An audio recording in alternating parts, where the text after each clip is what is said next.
Hey, ofmyseat here, back again with another brand new video. So today I will be no damaging all the boss fights in No More Heroes 2, finally. After I made my No More Heroes 1 video like what, 3-4 months ago, I am finally tackling the boss fights in the second game. And here we have our first fight, Man, these names are in English and I'm having trouble pronouncing them. But yeah, anyways, this is a tutorial fight. And as you can see, we have all these little tutorial prompts popping up here and there. But this fight isn't as tutorial-y as you would think. I don't know, this actually is a little more challenging than the fight in the first game, though. To be fair, the fight in the first game, well, the first game's combat system made the fight in like the first game a little more challenging. Actually, that's a little debatable now that I'm thinking about it, because I don't know, the dude in the first game, Death Metal, he could multiply into multiple dudes, and this guy does not do that. However, this guy has a gun. Oh yeah, okay, so I screwed up the QTE prompt there. Well, these little QTE things that pop up where you have to like swing the remote in a certain direction. However, I'm playing this game on Switch, so instead of swinging the control in a certain direction, I instead just swing the right stick in a certain direction. Though to be fair, the Switch version does have the option to use motion controls. However, I decided against it just because I think the stick is more consistent. However, the dual blades here, the Rose Nasty, they sometimes have a prompt where you have to swing the sticks in a diagonal like formation. I don't know, pretty much the one where I screwed up, I have no idea where to swing the sticks, and sometimes it doesn't register, and that was one of the times it didn't register, and I felt pretty bad. So but however, I did get a lucky strike in there where he was about to kick me, but I was able to get the QTE in there before that happened. Anyways, this is the ecstasy like mode. So pretty much this game introduces a new mechanic to the combat system where if you're doing good in combat, like I don't know, pretty much just landing combos and not getting hit, like the little tiger in the bottom right corner will start to get red. And once he's like red and has a white outline over him, you can press the minus button to activate this super mode where you go super fast and you attack the enemy like super duper duper fast, you know, like quick, lightning, and you don't take any damage. So I don't know, if you played Judge Eyes or Judgment, the Yakuza spin-off, I mean, you know when you enter like extreme heat mode in that game and you don't take any damage, well, this is pretty much the same thing except you go stupid fast, and it's like super hard to keep track of like where you're going just because you're going so fast, because like you're teleporting behind the enemy, in front of the enemy, like oh my goodness, just insanely fast. So yeah, so that's the tiger thing. And I don't know, this game's combat system, and I don't know, this boss fight, so I don't know. Oh yeah, I want to talk about this moveset here. So this boss fight could be a little challenging just because he has this one attack, the kick. And the issue with the kick is that if it hits you, it like kind of stuns you for a little bit, and then he immediately follows up with like a swing of his sword. And the reason like I don't want to get, you know, hit by the kick is because you'll be too stunned to dodge like that swing of his sword. And the swing of the sword is one of those attacks which is like one of those unblockable attacks. Like, I don't know, boss fights have attacks you can block. You know, if he shoots a gun at you, boom, you can block it. If he like, I don't know, swings your sword at you, you can block it. However, when they get like these little red lines around them, I don't know, kind of these little hype lines per se, I don't know, there's probably a better term for it, but I don't know it right now. But yeah, when they get that like glowing all around their body, I mean, there's like the red dots which indicate their health, but like I don't know, when they're about to attack and then suddenly out of nowhere they get like these red lines around their body, like that's when they're about to do an attack which you can't block. And pretty much the issue is that that second sword swing is one of it's that attack right there. I got so lucky that I was able to dodge it, because most times you're so stunned by that kick that you're actually not able to dodge that like second swing of the sword. So like, I mean, so that's why like my strategy, I just run straight to him, and then like I dodge like when I'm like almost in range of an attack, just to kind of bait out the kick and to avoid it, because the kick is like way too fast to react to naturally. So that's kind of how I deal with that. And now for other moves which like can kind of serve as a good opening to attack him, there is like that one combo he does where he just kind of swings the sword around and then he delays the last hit of his like swing, and you like dodge the final delay, because for some reason that like final delay of his swing goes past your block like a lot of the time. And oh yeah, the way you block in this game, so the way you block in this game is just by staying locked onto the enemy. It's pretty simplistic. It's pretty much automated blocking.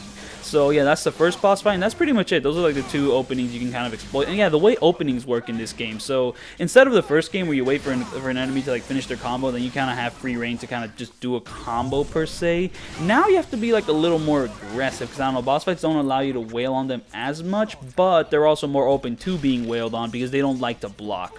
like, I don't know, one thing about the No More Heroes 1 boss fights is that, like, I don't know, if you attack them before their opening, they'll just block all your attacks. However, these guys, they never really block per se, so they're a little more open to just kind of getting, you know, ganked per se. So pretty much, like, I don't know, but it kind of applies to the same principle as the first game. Pretty much wait for them to do an attack. At least, I mean, there are some attacks you can't exploit, but for the most part, most attacks you can kind of exploit pretty effectively and just kind of go from there. Anyways, this guy here, Nathan, he is tricky. However, if you keep him in this room, he is not tricky. The reason he's tricky is because he has the ability to transform his arena into like a whole gauntlet of pain. Like, I don't know, he pretty much activates it to like where the chandelier can fall. So if you're in the middle of the room, big damage to you, you don't want that. Oh yeah, that attack. So that he gets the same glow of like, I don't know, someone who's about to do an attack you can't block, but what exactly is he doing there? Because I'm just standing around, he like does his thing, the screen shakes a bit, and nothing happens. So yeah, see, he activated the room to now have lasers, which like pretty much, like, if you're in like contact of lasers, like bullets will shoot you, and that's just hard to deal with, and also like deal with this guy here, Nathan. So instead of dealing with like all those obstacles which the game designed, we are instead just gonna stick Nathan here in this one room and just pray he does not get out. So just constantly harass him so that he never leaves. And pretty much, yeah, I don't know, dealing with this guy's moveset is not too bad. I don't know, like whenever he does that, I don't really know what that does. I don't know if it's dangerous. Oh yeah, I screwed up the input there again. Sad on my part, but whatever. And yeah. Okay, so yeah, you can kind of, every time he like finishes an attack, you can kind of spam him. However, when he does the boombox attack where he shoots like rockets, you can like pretty much attack him when he's about to pull the boombox, and it pretty much like works as well. It stuns him so that he doesn't shoot those rockets, because those rockets can be trouble to deal with. I mean, they take a ton of battery when you're blocking. Oh yeah, battery. So I don't know, you're using lightsabers in this game, and oh, as the game calls them, beam katanas. Oh yeah, also there's an issue with the ecstasy gauge, that sometimes like these little cutscene transitions can interrupt your ecstasy gauge. So that pretty much means that you're screwed. Because I don't know, sometimes you really want to like deal a ton of damage using the ecstasy gauge. However, like all that ecstasy gauge you like spend so much time building up can be completely canceled out by like a cutscene transition, or when you do one of those QTE attacks. Because like, if I don't know, I'll explain the QTE attack things later, because that actually does come to happen later on. So yeah, I screwed the thing there, and like we're in the room, and like we had to deal with like all these different obstacles. Like, I don't know, the lasers can shoot bullets, like the ground now moves, those pots can explode. Oh, his own chandelier knocked him out. So like, I mean, that's pretty epic. So yeah, I mean, I pretty much screwed up this fight. However, I clutched it by the end, so you know, that's pretty good. So yeah, the ecstasy gauge can have some issues if like if a boss has like cutscene transition, because once the cutscene plays, like the ecstasy gauge just turns off. Or if they have QTE transitions, because if you go through with the QTE like prompt, you know, like that, if you do it, it cuts off your ecstasy gauge. However, if you fail to do it, it doesn't cut off your ecstasy gauge, and there is reasons to not do it, and it will happen later on with some of the later boss fights. So here is a bit of a gimmick fight, just something to kind of spice the game up a little bit. So yeah, here is just a big mech fight, and it has a pretty simple pattern. I don't know, just kind of jump.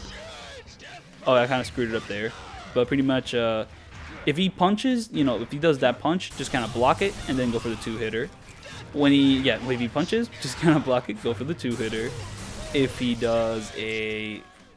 blocks himself, jump, and then do one hit. Don't do two, it'll be too much. If he goes for the laser, jump, and then do one hit, and that's pretty much the entire fight. And, you know, whenever you get the big super special move to do, then, you know, you can just kind of do that. Now, when doing this video, my only real sources were like, I don't know, pretty much Adrian VG. I don't know, the same dude who I pretty much watched to learn how to no damage No More Heroes 1, because he's pretty much the only person doing it. He's also pretty much, I'd say, a Suda51 speedrunner. I don't know.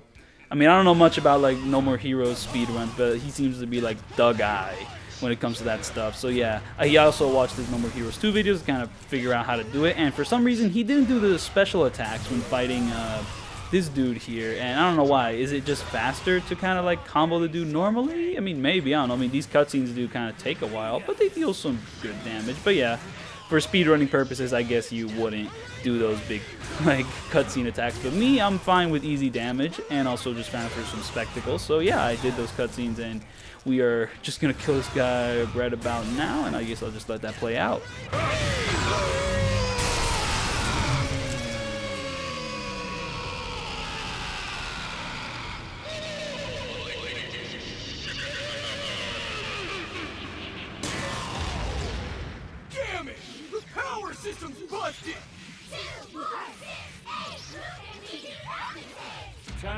Hail Mary.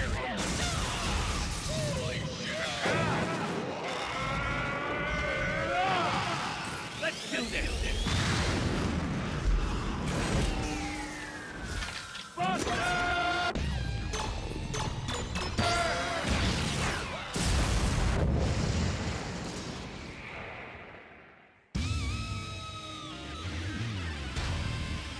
Absolutely love these little like end title cards where like after you like destroy an opponent, you're like I think it's pretty rad, pretty punk way to kind of establish everything. Oh yeah, so here I'm using a different weapon and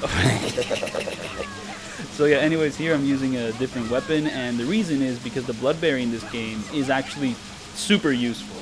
Like, I mean, to be fair, I didn't really experiment with different weapons in the first game. I pretty much just used like the end game weapon for all the boss fights. However, here I'm gonna mix it up a little bit and pretty much use 3 weapons primarily: the dual blades, the Rose Nasties, the single blade here, the Bloodberry, and then super duper long blade, the Penny, is that, if that's how you pronounce it. But that doesn't show up for a while, so I don't know, don't expect it anytime soon. But yeah, so ideally I kind of wanted to do all the boss fights using the dual blades just because I think they're the coolest. However, I came to a sudden realization, and that realization is that the Rose Nasties may actually be the worst weapon in the game. And it's like, how could it be the worst weapon in the game? They're so cool, you know, they're dual blades, but they deal less damage. And for this particular boss fight here, Kim, they don't stun her consistently. So I don't know, the strategy here is that you have this one running attack you can do, which on the Switch version you pretty much just press Y and B to do. And I don't know, after like, I don't know, Kim here does like an attack, boom, do that special attack, and then do a couple heavy attacks, and then like after 2 or 3 well, I call them heavy attacks, they're low attacks. So yeah, after like, I don't know, 2 or 3 low attacks, you dodge, because if you do any more, then the boss fight will retaliate. Just kind of boom, bam, pop, just kind of keep doing that over and over and over. However, when I did that with the dual blades against Kim here, sometimes like the big like YB attack, I don't know, like the running slash, let's call it, I forget its name, I'm just gonna call it the running slash, doesn't stun her. However, with the Bloodberry, it always stuns her. So it's just a more consistent and less frustrating way to deal with this fight. So yeah, after I do this QTE, then I'm going to activate the Ecstasy Gauge, because now she's never going to have a QTE again, so I can just kind of kill her immediately with using like all this Ecstasy. Like, I don't know, the Ecstasy Gauge thing is pretty much just a way to deal safe damage without really having to deal with, like, you know, boss movesets or whatever, just kind of go to town. However, the Ecstasy Gauge actually isn't that useful for some of the endgame boss fights, because some of the endgame boss fights start to like dodge a ton, and when boss fights dodge, you don't hit them. And when you don't hit them, like, he doesn't deal damage. So, you know, it's pretty crazy like that. So yeah, this is an optional boss fight which you could miss, and I was almost en route to miss it, but like on my second playthrough I knew what to do and like how to activate it, so I did, because I did not want to miss out on pretty much the flute like Darth Maul like fight. But yeah, her moveset's like a little tricky. I don't know, sometimes she'll like pause for a little bit, say something, and then she'll go for a combo, and then after she's done with that, you can kind of go for that. And then like for certain combos, you can kind of, to be fair, I wasn't really 100% sure on how to tackle like the Kim fight, but I don't know, I pretty much just kind of I pretty much just kind of went in on most of her attacks. But there was like 1 or 2 combos which I was unsure on if I could stun her or not, so I didn't go for those attacks, and there's that. So anyways, here's Matt Helms, big baby, and he's relatively easy. However, he could be a pain in certain sections. Like, I don't know, he has this one attack where he throws Molotovs at you, and that attack, I just can't like deal with it effectively. Like, I don't know, it's hard to like dodge it using the dodge rolls and like actually getting attacks in there at the same time. But his other attacks aren't too bad per se, but they can kind of catch you off guard. So I don't know, he has like the jumping axe attack, which you just kind of dodge into him to kind of go and like get him, because I don't know, the jumping axe attacks can also just make the ground shake, so like if you aren't dodging it, then it can kind of screw you over. Then he has like this one axe swing which can come out kind of fast. However, I don't know, when he's about to do like the big like horizontal axe swing, he starts running at you, and when he starts running at you, you can kind of just run towards him, and then once he like gets the big like red indicators like over his body, you can kind of effectively dodge after that. So anyways, here I'm activating the Ecstasy Gauge, and well, yeah, another downside of using the Ecstasy Gauge is that sometimes once it runs out, you may be in a bad position where the boss fight's about to do an attack and you're in the middle of it because you spent so much time like spamming the attack button in the Ecstasy Gauge that you didn't like watch out for the attack that's about to hit you. So, you know, I mean, you can go to town, but also be careful because some of these boss fights, I don't know, they can kind of like immediately like swing at you after like your XC gauge is over, or be in the middle of the swing after your XC gauge is over, and pretty much just kind of screw your day like that. So anyways, here I'm back with the dual blades because they actually do work pretty decently for this fight. And oh yeah, I should mention another thing. Oh yeah, so this flamethrower attack. So what you want to do when he's about to do the flamethrower attack is that you dodge into him, because if you're like right up in his face, the flames do not hit you. But if you're like anywhere like farther away, they will hit you. So, you know, that's a convenient attack to kind of get some good combos in there. Oh yeah, another thing about these combos. So this guy is slow, like on a relatively slow compared to some of the other boss fights. So you can kind of go for like a 3 or 4, maybe even 5 hitter with like the low attacks. Oh yeah, the reason I'm using low attacks is just because, well, they deal more damage, and also just the high attacks just aren't really that useful. I don't know, the only real times I use like the high attacks is to kind of extend like my low attack combos. So yeah, here I'm just kind of going for them high attacks. Oh yeah, I love this effect that happens when, like, I don't know, there's a lot of fire in the area. I don't know, it looks cool, however, it's super disorientating. I have actually taken damage just because of that fire effect, because I sometimes can't even tell where I am, but it does look cool in retrospect, so, you know, pretty swag.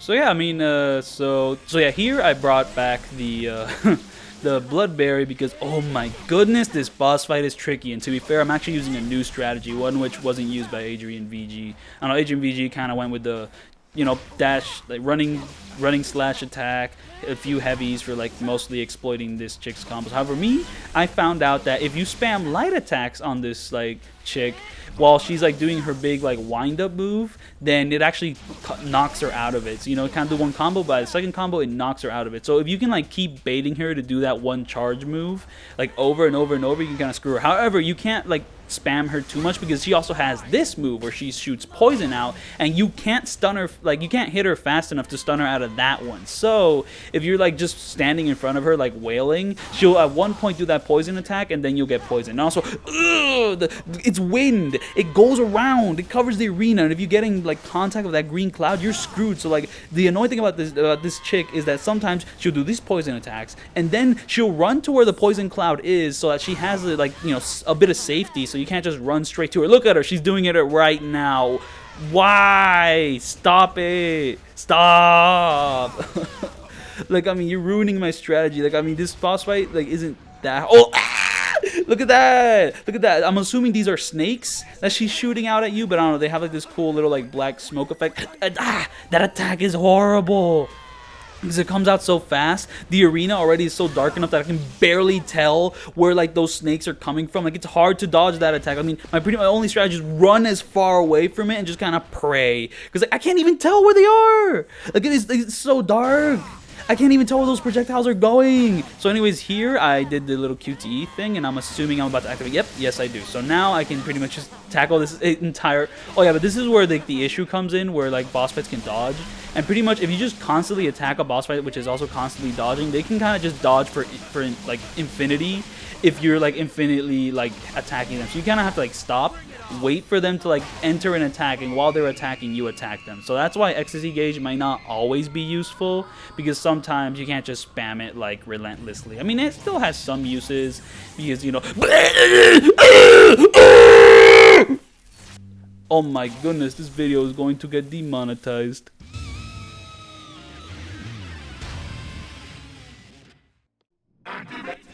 So yeah, here is a boss fight from the first game. He was the toughest fight in the first game, definitely. I don't even know how I beat him in the first game. But anyways, he's back, and he kind of sucks in this game.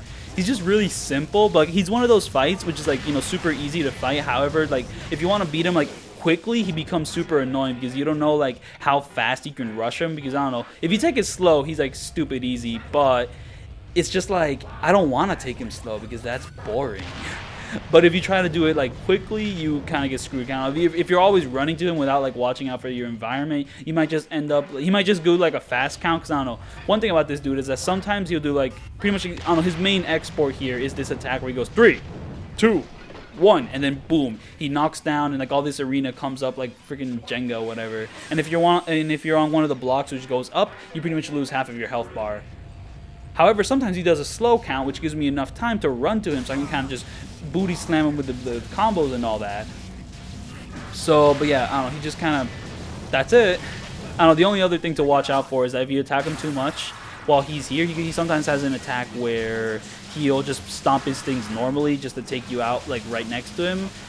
However, the ecstasy gauge is insanely useful in this fight because, like, I don't know, this boss fight never blocks, but he does move around. However, when you're attacking, you teleport to where he's moving, so you're just always hitting him with damage. So like that's just insanely useful and like just super fun. However, watch out because if you get a little too crazy with the ecstasy gauge, he'll sometimes do that one attack to kind of like knock you off normally without like knocking the entire stage off, and it will happen like right after the ecstasy gauge like runs out. So just be careful of that. Be cognitive because it is a problem, and I did like lose health many times to that.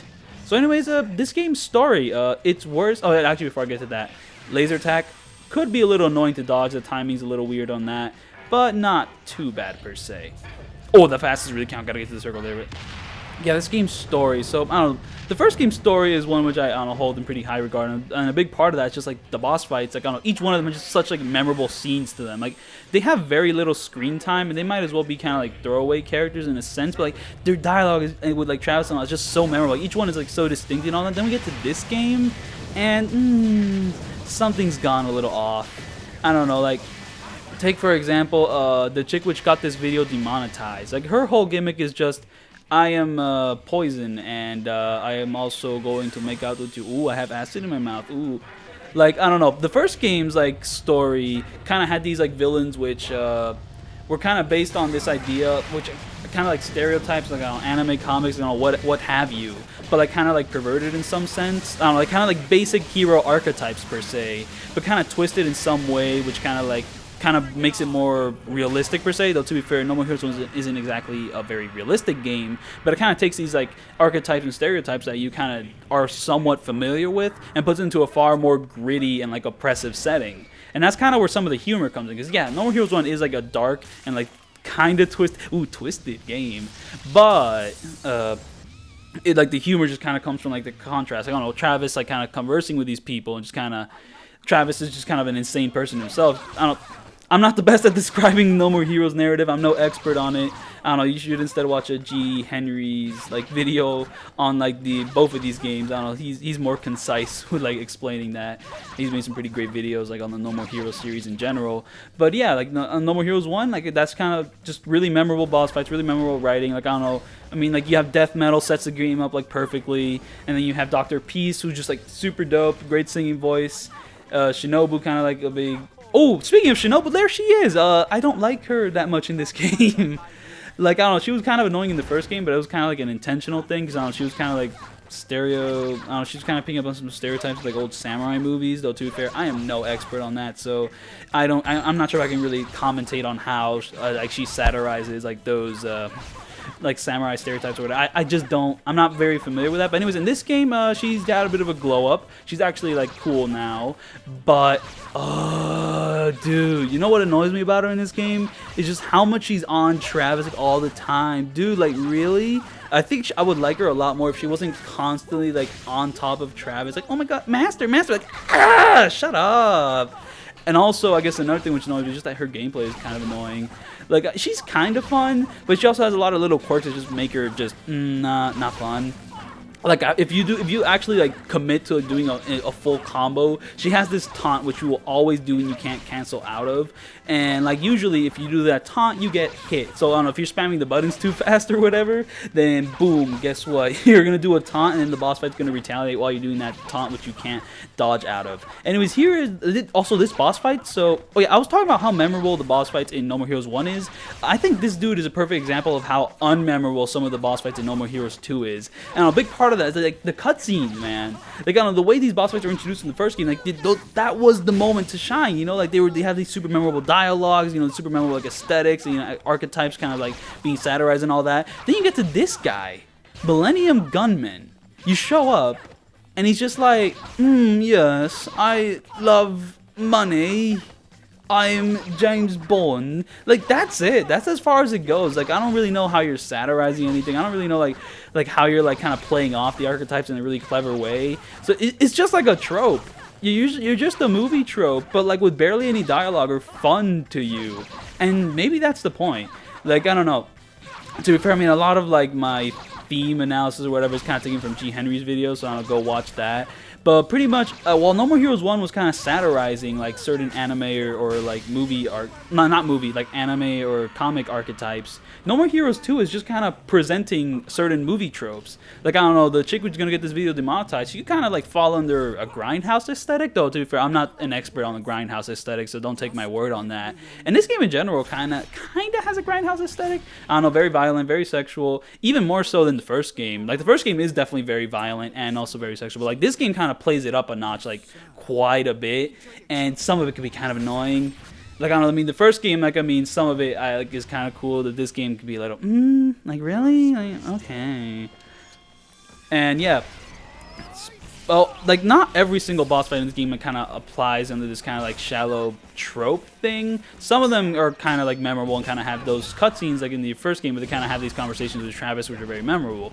I don't know, Nathan's pretty cool. The tutorial fight's pretty cool, but to be fair, the tutorial fight's pretty rad because he's pretty much the boss fight you couldn't fight in the first game. Like, I don't know, when the first game was about to come out, they released like this trailer. This is a kind of goofy ass trailer of like this one really cool dude with like the silver hair and like this gun and all that, which Travis immediately kills. Like, and it's also the same dude you see like in the intro cutscene to the first game. It's pretty much like, oh, Travis killed this dude and it was super epic, but you never actually get to fight that guy. So here is pretty much your chance to, you know, actually have a fight with him because he's his brother, he's out for revenge. You know, pretty good hook. You know, pretty good hook for like a tutorial like beginning fight.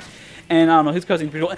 What was that? Okay, so I have not been talking about this boss fight at all, but this is Destroyman. He's from the first game, and he's back. He's not as memorable or as funny as in the first game, but here he is. And okay, so did you see that though? Like, when I did that prompt to do like the uppercut slash, it completely missed because like he was like so stunned and like being knocked back that when I did my uppercut slash, it completely missed him. Are you kidding me, dude? Like, come on. So anyways, here, this boss fight, I'm going to have to introduce a new mechanic of this game, which I'm not sure was in the first game. I don't think it was because I never used it.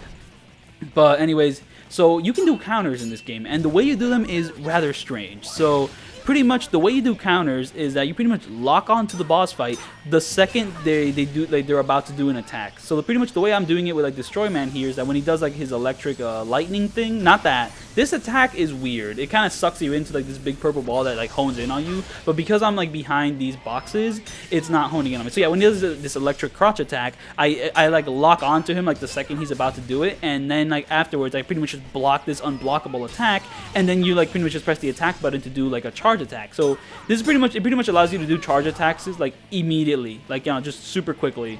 So, you know, boom, lock on, boom, bam, bam, bing. You do like your charge attack, which would normally you would have to actually charge up, but if you just do this counter thing, you don't have to charge it up. So anyways, here I'm gonna jump up here because, oh yeah, this boss fight, it's two guys. So you have the blue guy who's like, I don't know, shooting projectiles from somewhere, and then you have this melee guy, the red guy, who's here, and I'm gonna bring him up here because this is how I'm gonna deal with the blue guy.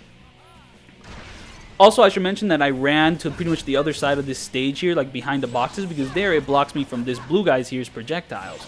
So now we're going to get this guy into a loop. So Shinobu actually does have some projectile attacks. So pretty much if you charge it up, boom, you can throw projectiles. And when you throw in projectiles, for some reason the beam doesn't deal damage to you because you can kind of block it. So I'm pretty much just charging up my projectiles when he's like on the other side of the map. And then when he comes over here to try to revive his brother, we just pretty much attack him with combos. And that's pretty much how the rest of this fight is going to go. So we can pretty much just get him into this nice, convenient little loop.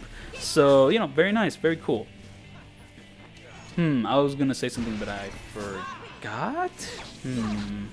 Oh yeah, but another thing I do with like the red guy here is that he has this one attack, this kind of 3-hit combo where he does punch, punch, drop kick. So the way I handle that is, so pretty much the first punch I just block it normally, just stay locked onto him. But for the second punch, I like unlock and then relock onto him so I can kind of do the counter. So then, like, you know, he does a second hit, I counter that second hit, and then like I do my counter attack while he's doing his drop kick, because you can't counter the drop kick, it breaks your guard. So there's that.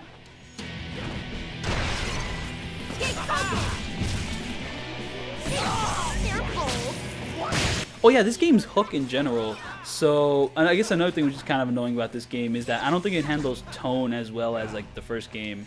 I don't know, the first game could be serious though. It was like mostly pretty comical. But in this game, they kind of have exaggerated comedy and exaggerated seriousness, and it could like lead up to some pretty cathartic moments. But I don't think they really land as much as some of the stuff in the first game, because I don't know. Like one thing that I don't is just, it doesn't feel as consistent as the first game. Like I guess one thing which should be mentioned is that the first game was written and directed by Suda51. This game was not. Though to be fair, I don't exactly remember the credits of everyone involved 100%, but Suda51 did not direct this game. He was still heavily involved. I believe he was an executive producer. I forget exactly which position he took, but he was still super involved. It still has a ton of his energy, but he was not taking the handle of writing and directing the game. And the control that gives you to kind of craft the experience, at least the way Suda51 crafts an experience, actually does have some effect. Like these games still have a ton of memorable, like I don't know, aspects of like his game design and all that, and also just his stories, but there's something a little lacking. I don't know. And like this game, I guess the intro is something which should be mentioned. Like I don't know, in the first game, like I don't know, it sets itself up like pretty well. I don't know, I mean the first cutscene like pretty goofy, but then it kind of gets a little contrasted by like your first fight with death metal, and then like the major hook of the game is, ooh, Travis, he's gonna try to get to #1 to get laid. Oh my goodness, you know, like like I don't know. And then like they kind of reused that hook for this game at first, like, oh, Travis, he's gonna get laid, like, and it's not as funny this time, like, okay. But then they introduce like the actual hook of the game where like Travis's best friend gets murdered, and it's like, oh, that's cool, but why did we have to bother with this whole like Travis getting laid again thing? Like I don't know, you already had like a cool, unique hook to kind of bring back in the second game. I don't think we need to bother bringing back like the joke of the first game. I don't know, just it feels a little out of place. I don't know, it kind of feels like, ooh, they want to bring back something from the first game which was funny and people remember, like, yeah, that was like a funny thing about the first game, but I don't think you really needed to bring it back, especially when the actual hook of the game is something entirely different.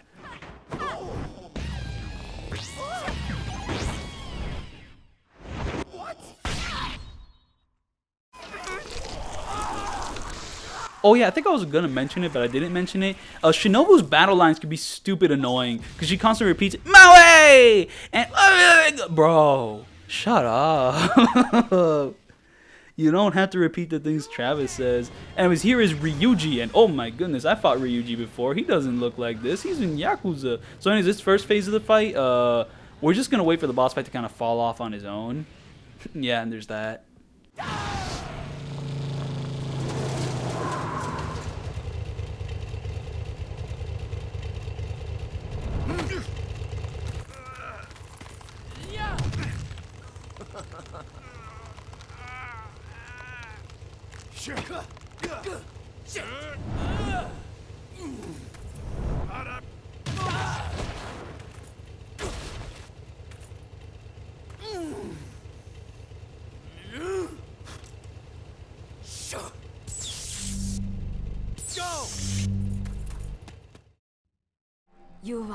Oh yeah, another thing which makes these fights a little less memorable is that, bro, sometimes they don't even say a word. Like, maybe for this guy it kind of fits because it's kind of like a samurai show-off or whatever.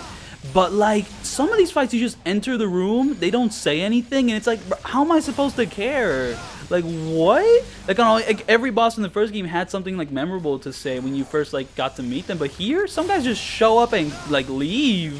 Like, bro, really? And also another disappointing thing about this dude is he's reusing the theme from the Matt Helms fight. Like, what? Really? What? What? Like, come on, dude. Like, I don't know, the theme's pretty awesome, though, to be fair, I'm not sure if it fits Matt Helms more or Ryuji here more, but, like, bro, why couldn't you compose, like, an original theme for these guys? And that's another thing. This game's music is awesome.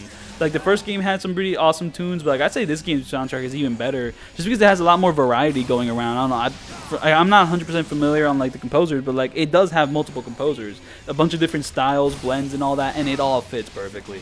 It's such a banging, like, punk aesthetic, and that's another thing, like, Suda51's, like, all about that punk aesthetic. Though, to be fair, I've only really played the No More Heroes games. I definitely gotta play me some of his other games. Killer 7, I don't know, the Silver Case. Like, I gotta get me on that. Maybe Shadows of the Damned. I mean, I hear that's one of his weaker titles, but I still haven't played it. So anyways, here he's gonna activate the dragon. I'm gonna go into Ecstasy Gauge to kind of cancel him from, like, bringing out the dragon. Yeah, I should probably talk about this boss fight here. So This dude, he's tough. So pretty much he has his one attack where he charges beam and then immediately it goes across the map. So dodge that, get a few hits in there, bada beam, bada boom. And so, yeah, that's pretty much the main attack you're going to be exploiting. Just kind of go for that. Anyways, here I'm using the dual blades because battery actually matters in this fight.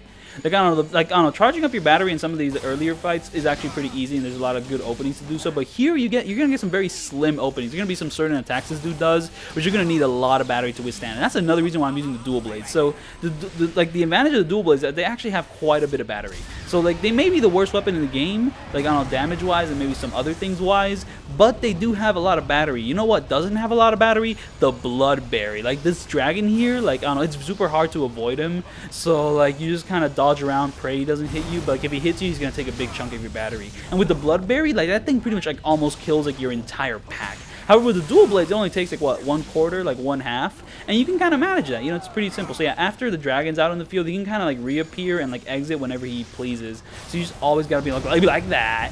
So you know, you just gotta be careful with this guy. So not only will like Ryuji here be constantly attacking, his dragon will also just kind of be prowling on. Also, when the sky turns like light again, the dragon's not gonna show up again until like Ryuji manually summons him again. So you just kind of take advantage of this to be a little more safe, maybe a little more aggressive.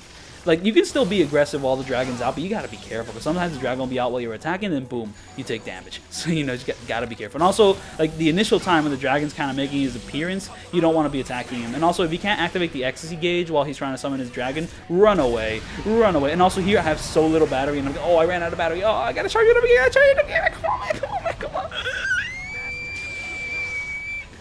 on. Okay, so, anyway, I think this fight's awesome.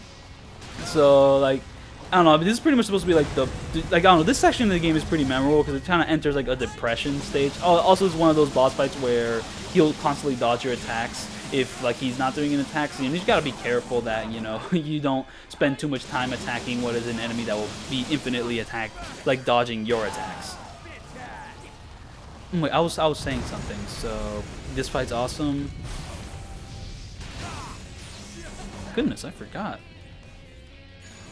Alright, the depression stage. So I don't know, like in this first fight, like Travis is kind of like awesome, an actual good fight, and then like they kind of have this thing where it's like, oh, assassins must kill, and like Travis kind of enters the stage where like, oh, the assassination matches are bullshit and all that, and yada yada yada yada, and they kind of enter like a more serious section of the game, which isn't exactly the most well handled, but I'd say it's pretty cathartic and like kind of like engaging, but it could be a little shoehorned in there. Like I don't know. Like, it kind of feels like the seriousness is a little overbearing at points.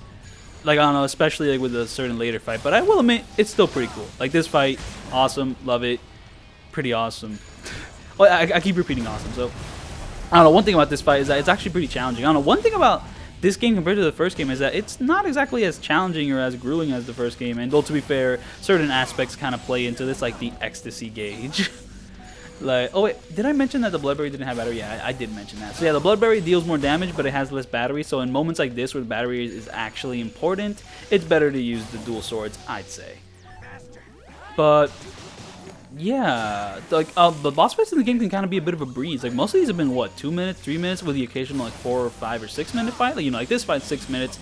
Like this fight feels very reminiscent to like a No More Heroes 1 fight. Because most of those fights in like No More Heroes 1 could last like what, 4 minutes, 5 minutes, like minimum. Like I don't know, very rarely be like 2 or 3 minutes.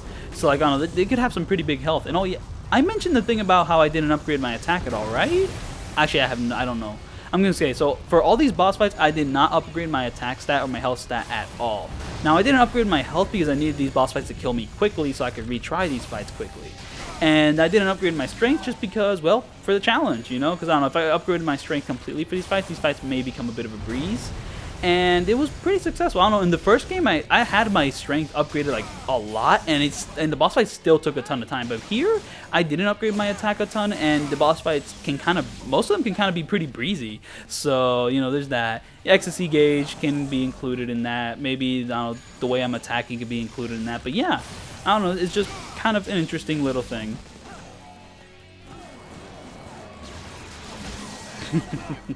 Ecstasy gauge. So yeah, here I'm just like, I'm waiting out for like the boss fight to do an attack, because when they're in the middle of an attack, I can attack them. And look at them, he's summoning the dragon. That's like a big point where I can just deal a ton of damage all at once. And boom.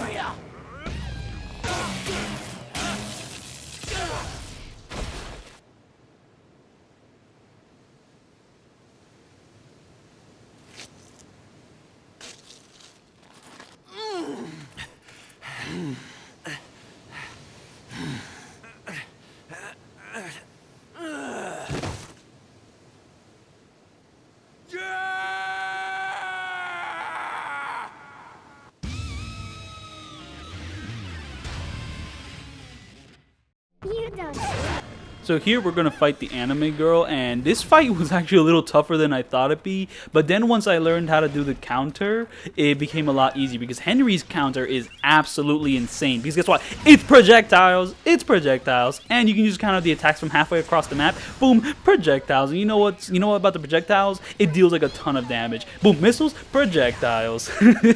So Henry was a character which I was thinking I would be using his combos, but no. I'm going to be using projectile. Oh, all of those projectiles missed. That was sad. But yeah, I don't know, like this chick's attacks are mostly like projectiles. So I just do my own projectiles. And the projectiles are like your biggest damage dealers. And the projectiles are pretty much what you would summon when you do your charge attacks. So yeah, it's pretty cool to play as Henry. You have this like sick dash, which like is like super like good and like kind of hones in really far. However, his combos kind of have the same issue which Travis like combos had in the first game, where they're just sometimes a little like too extravagant and just aren't efficient enough. I don't know, they don't really hone in on the enemy that well. And also the thing is, you kind of run into this issue where like they're so flashy that in the middle of your combo, the boss fight might just retaliate and you might just be in the middle of something, so you won't be able to make a comeback. However, dealing with like these lovely counters, boom, projectiles, boom, get out of here, get out of here. Like there's a few attacks you can't counter. Like I'm pretty sure like this, like the spinning attack she does can't be countered. So like, you know, that's why I'm keeping my distance, because like if I could counter every single attack she does, I would just be straight up in her face and just wait for every single attack she does and just counter it immediately. However, there's like one or two attacks. Like there's the one where she shoots her hands out and like that's like a grab attack. I don't think you can counter that one. I'm not 100% sure, but I don't think you can counter that one. So like I keep my distance to avoid that attack. And then like the attack where she does like the spinning tornado, I don't think you can counter that one, so I keep my distance so I can avoid that. But anyways, yeah, we're over. This is like the quickest fight in the game just because I can shoot projectiles. Easy, quick, over, get out of here.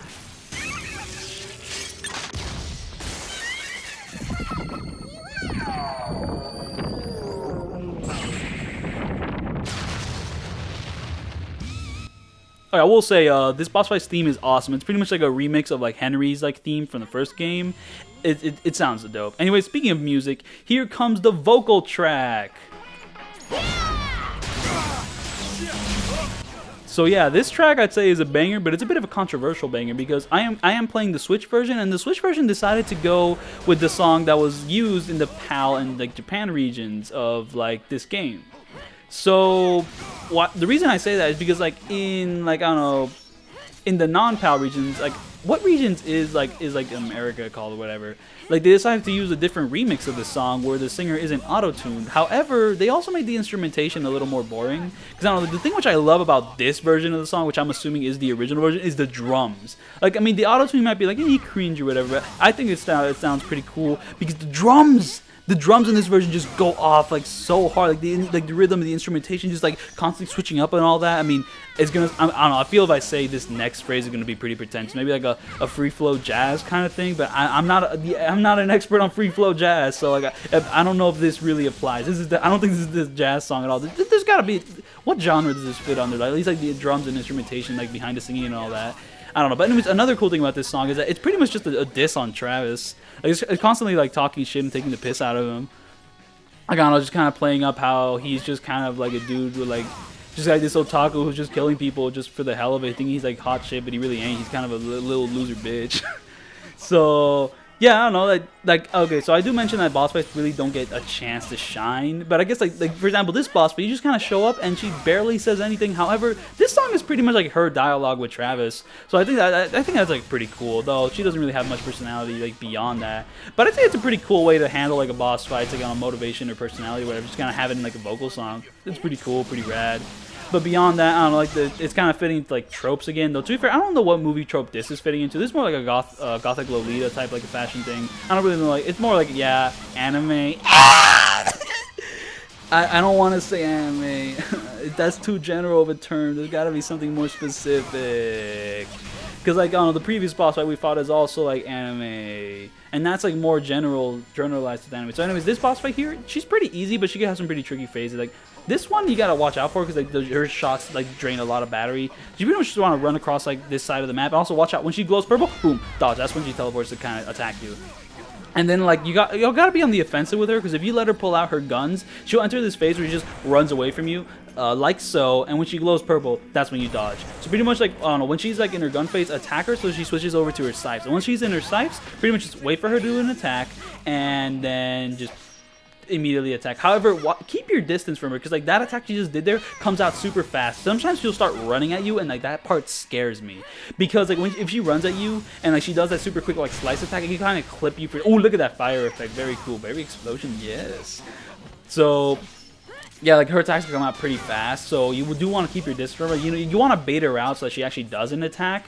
And like a lot of times she'll do this backflip attack, which is very easy to like exploit. And to be fair, all her attacks are pretty easy to exploit, but you know, that one attack was doing that super fast. You don't want to run straight at her. Like, you want to keep a good distance from her so that she doesn't attack. So anyways, like, I don't know, halfway or like 2/3 into the fight, she'll teleport back to like the top of the signpost, and you have to run to like the other side of the map to make her come down again. And then she'll run to this part of the map again, just kind of extending the fight a little bit, kind of adding a little bit of challenge. And yeah, the guns, like the bullets take away a lot of batteries. You know, you want to be able to avoid that stuff. And yeah, that pretty much ends this fight here. And yeah, put it to an end. Let's go. Out of my way! You're a joke.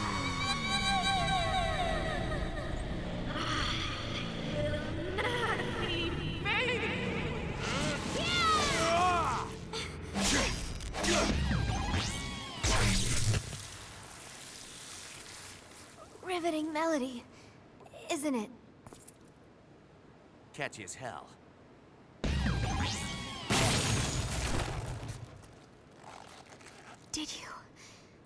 Did you memorize the song? 100%. That is so sublime.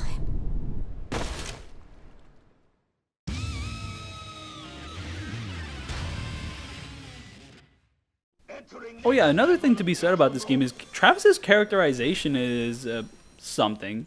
In the first game, he was kind of characterized as like this loser who was way in over his head, and people were constantly taking the piss out of him for it. But like in this game, he's more of a cool guy. I don't know, like I mean, and like I can kind of understand like why they would do that, because you know Travis had like a whole first game of experience. Like of course he's gonna be like more prepared to deal with the situation, just be cooler in general, but I don't know, like something about like that first game's Travis is just so memorable. Like I mean, the way he says his lines, like the things he says is so unhinged. But like in this game, he's kind of playing up like this cool persona. So like I don't know, he's a little more predictable this time with like some of the crazy things he says. Like he still has some pretty good one-liners, but like I don't know, there's nothing really as memorable as like some of the stuff in say the Destroyman fight in the first game. So it's just kind of like.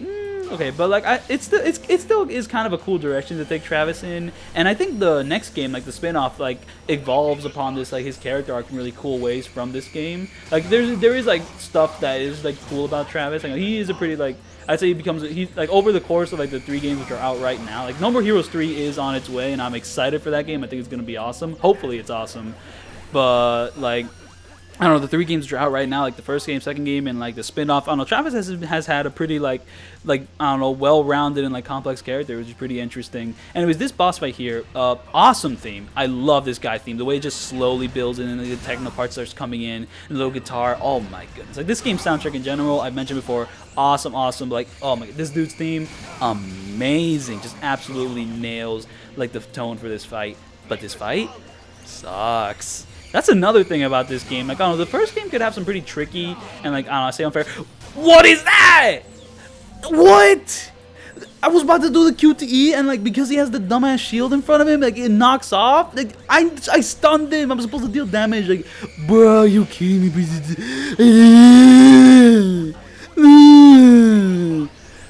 So, anyways, yeah, this fight stinks, and, like, I don't know, like the first game could maybe have like 1 or 2 like I don't know less than sublime fights, but for the most part they're pretty cool, like you know 1v1 like showdown fights. But for here sometimes the game mixes it up by having some really just asinine fights. Like I don't know, I mean this is one of them, and like Dr.Letz Shake is also like another. Just like fights that just aren't that cool.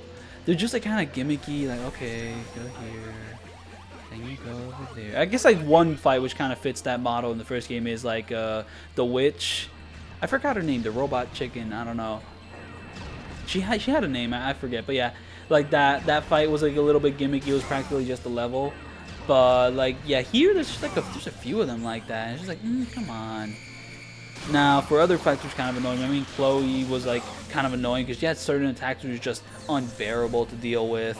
And there's like a fight coming up like near the end of this video, which is just horrible to deal with. Oh yeah, I'm using the Bloodberry here just because I want to deal more damage to this guy. And also, it should be mentioned that I have not activated Ecstasy Gauge on this guy yet, because the annoying thing with this guy is that he has that shield in front of him, right? So when you like attack people in like the Ecstasy Gauge, you like teleport all around them, front and back. So when you teleport in front of them to attack, you get knocked off. So pretty much it just destroys the flow of your combos, and it's just way more efficient to just run behind him and attack him like this instead of using the Ecstasy Gauge. However, once his shield breaks, we're going to activate the Ecstasy Gauge. However, he does this one-hit laser attack, which like hones in. That attack right there, it's a one-hit kill, so you have to keep your distance from it.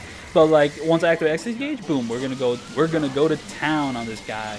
And the only thing which could be annoying when you're attacking this guy is when he like runs up to do the one-hit kill, because that pretty much means that you're doing your Ecstasy stuff. So yeah, it's over. You can't really do the Ecstasy stuff anymore. Like, you pretty much have to keep your distance. And thankfully, when you're in the Ecstasy Gauge, you run faster. Oh yeah, that's another thing. Like in the Dr.Letz Shake fight, like I sometimes use the Ecstasy Gauge to kind of run. No, I don't. Because you don't really need to run to him. You can just kind of attack him and just kind of continue with the flow. Yeah, here he's shooting these green lasers, but he's also shooting a laser of his own. It can be annoying. And yeah, this laser could be a little dangerous. It deals more damage than like the other laser, but if you kind of go for 1, 2 dodge, then you should be good. But yeah, I didn't really talk much about strats for this fight. So when he throws rocks at you, this astronaut guy here, pretty much just go for like the single like slashing dash attack. Or freaking, I don't even know what it's called. But like that one slashing dash attack, just do one of them, because like the rock will like slowly like hone in on you. And then once a rock hones in on you, you'll hear like the sound of like meow. Then you dodge that point, and then once you dodge that rock, go for like another like running slash attack, and just kind of do that until like his 4 rocks are over, and then kind of go for some more normal combos. And then after that, pretty much the main attack you're gonna be trying to bait out from this astronaut guy is like the little red laser attack. Like, I'm talking about the beginning of the fight. Like the little red laser attack, just kind of run in circles around him until you're behind him, and once he like shoots a laser, and then go for like a couple heavy combos, and just kind of go from there.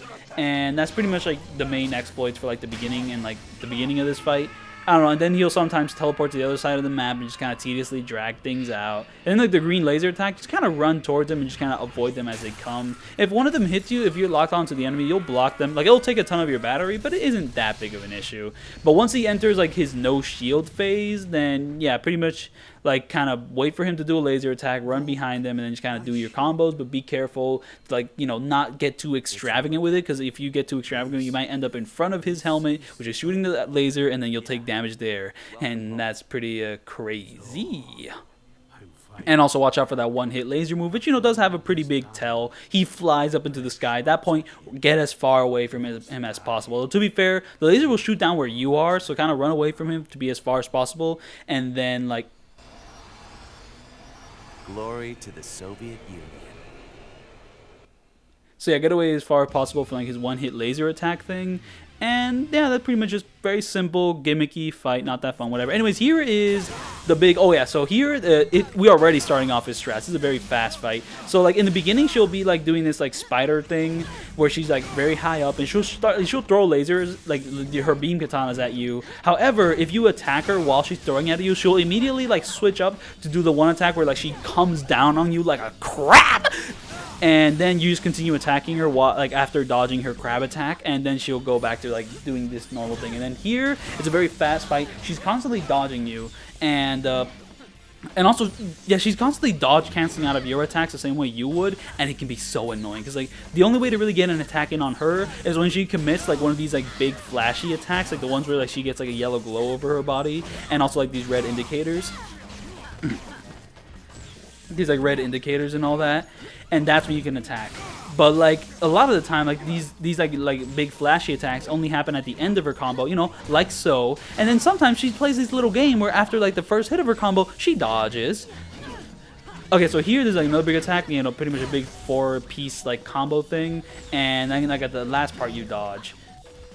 However, there's another thing about these. Okay, so that 3-hit combo there, the second hit usually clips like beyond your shield. So that's why I'm keeping my distance from her, because if I didn't need to keep my distance from her, I'd actually be like straight up in her face. But that one attack like discourages me from doing so, because I don't know what it is. Like the first hit of like that 3-hit combo, like I don't know, the first hit kind of like stuns you, the second hit hits you, and then you have the big third hit. And oh my god, that attack can be annoying, because like if you're like far away from her, dodging her lightsaber attacks, like when she throws them at you, can be a little weird, because they have weird timings.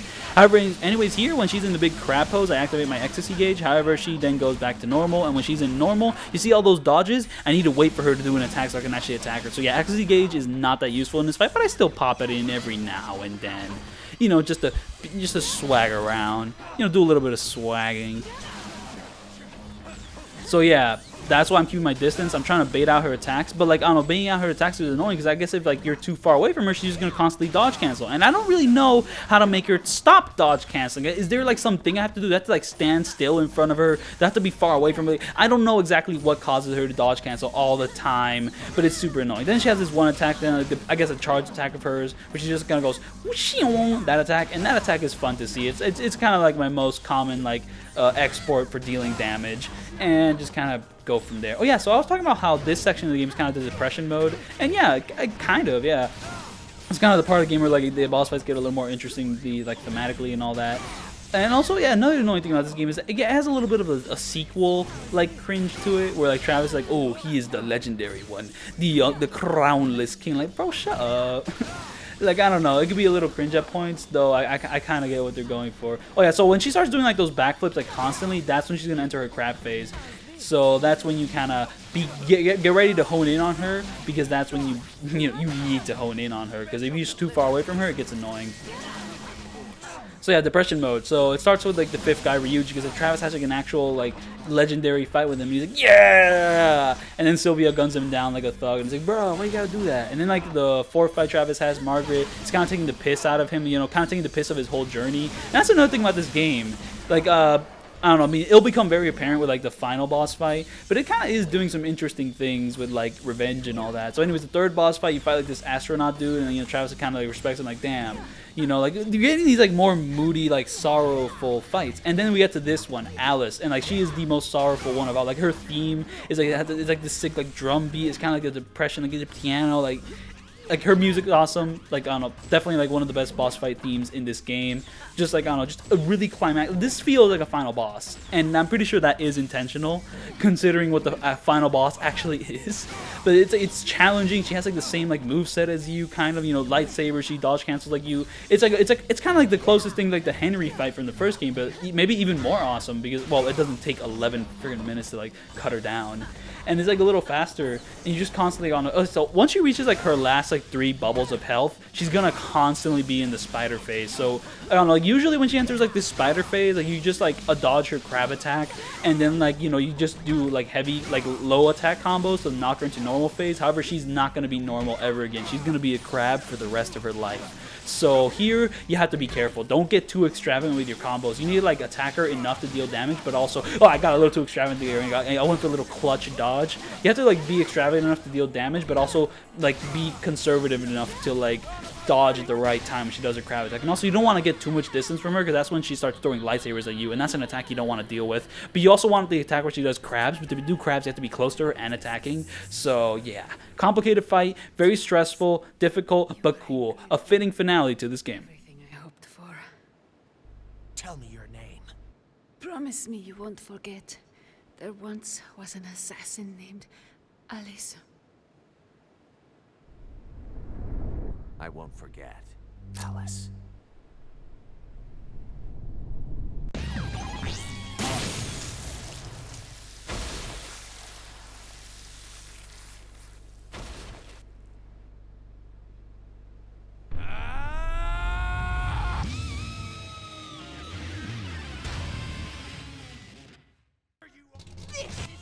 So this is the final boss of the game. It's some stupid kid in a green suit. Are you kidding me?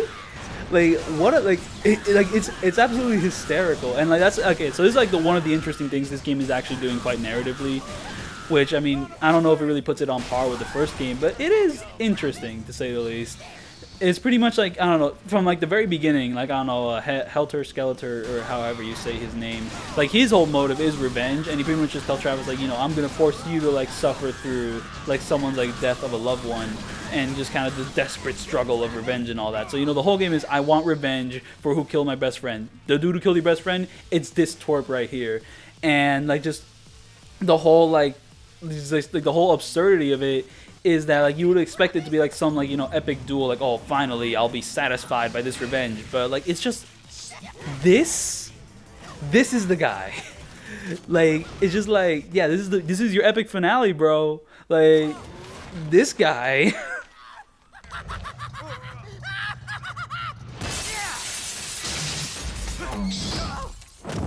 Henry? Don't be deceived so easily. They're just replicas. Serious? Jeez. Well, aren't I a gullible idiot? These are pretty sweet, actually. Think I can take one of these home? After you kill him, why not?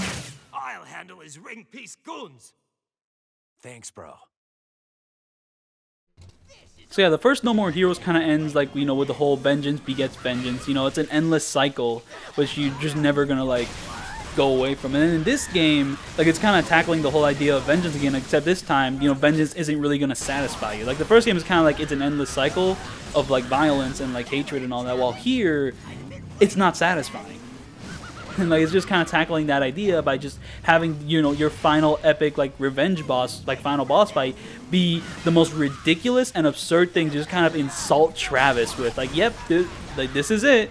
You know, and like it kind of like hones in on that point by having like the previous boss fight be like exactly what you would want from like a final boss fight. You know, like that super serious, like, you know, badass fight, which is like super cool, has like, you know, amazing music. Well, to be fair, this guy does have some pretty amazing like music behind him. Like his first theme's awesome. His second theme here is also awesome. But yeah, look at this thing. No, not yet. The show has just begun.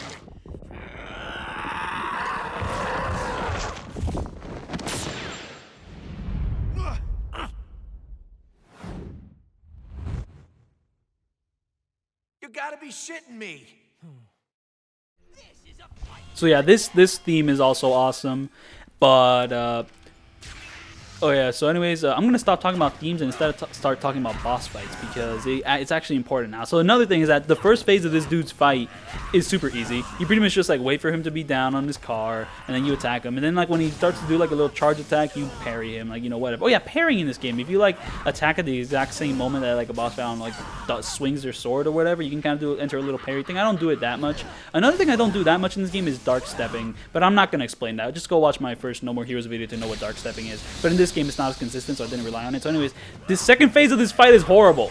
It is absolutely, utterly, absurdly horrible. It is stupid annoying. Like, and another thing is that this fight would be awesome if this dude didn't do this certain attack. He has this one attack which is the bane of my existence. It's the triple teleporting punches. Like, I don't know, once he's like once like you take off like 5 like orbs of his health, he can do it. However, he doesn't do it for me at this exact moment, and I'm so glad he doesn't, because I don't know, the way I tackle this fight is I'm relying mostly on counters, because every single attack this guy does, except for the 3 teleporting punches, is absolutely reactionable. However, the teleporting punches is like just absurdly difficult to like dodge, and I was coming up with strategies on how to deal with it, and like I was trying to like look at the no damage videos which other people have made to try to learn it. However, I'm playing on Switch and they played it on the Wii, and they had a strategy which was very specific to the Wii version.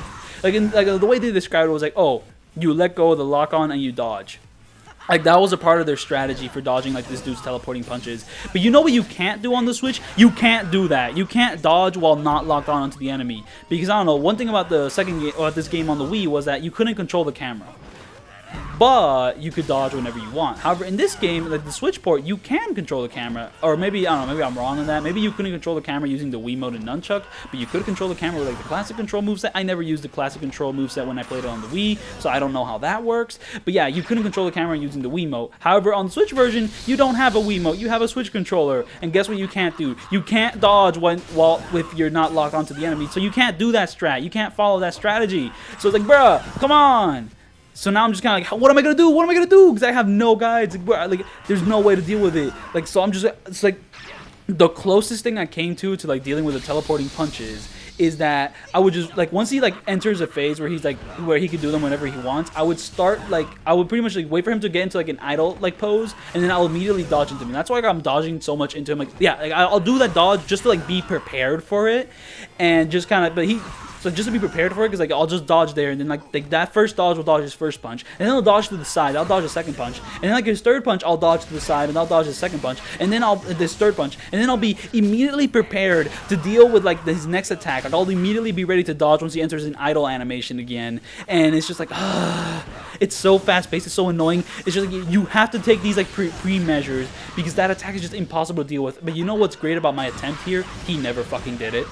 He never fucking did it at any point whatsoever. Like, the only time he did it was when I entered the ecstasy gauge. Like, he did it at that point, like the teleporting punches, but then, like, he never did it again. Like, every other attack this dude does is the reactionable stuff I can deal with. Like, this tornado punch I thought would be annoying, but you can just, like, counter it just by doing, like, the counter thing. Like, lock on when he's about to do it. It has, like, a tell. And whenever he does that, you just dodge, you run away from him. So, yeah, I got stupid lucky with this guy. But, yeah, this guy, he would be a pretty cool fight if he didn't have the triple teleporting punches. Like, just, what a pain in the ass, like, moveset. Like, I thought this guy was impossible, but I just got stupid lucky, and now we're just doing it. But I screwed up. Like, what I was supposed to do was I was supposed to use the ecstasy gauge after I did that big QT slashy thing to kill him instantly, like, you know, to not deal with, like, his third phase at all. However, I fucked up, and I instead activated the ecstasy thing, like, before, like, I did the QTE. And, like, the thing is, I could have, like, not done the QT and could have killed him afterwards, but for some stupid reason, I was, like, so, like, twitchy that I did the QTE, and I pretty much knocked myself out of ecstasy mode, and I thought I failed the fight. It's like, oh my goodness, I entered the third phase and I had to fight him normally. What if he does the teleporting punches? Guess what? He never did the teleporting punches. Fuck you, man. Seriously. And that's a wrap. No, not yet. Now that's hideous. Rich assassins pull the craziest shit.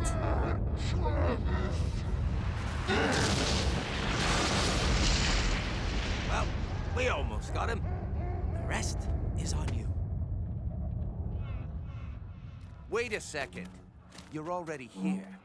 You might as well keep fighting. It's not happening, brother. I can't be associated with that travesty. I mean, I've got standards, for fuck's sake. Suit yourself.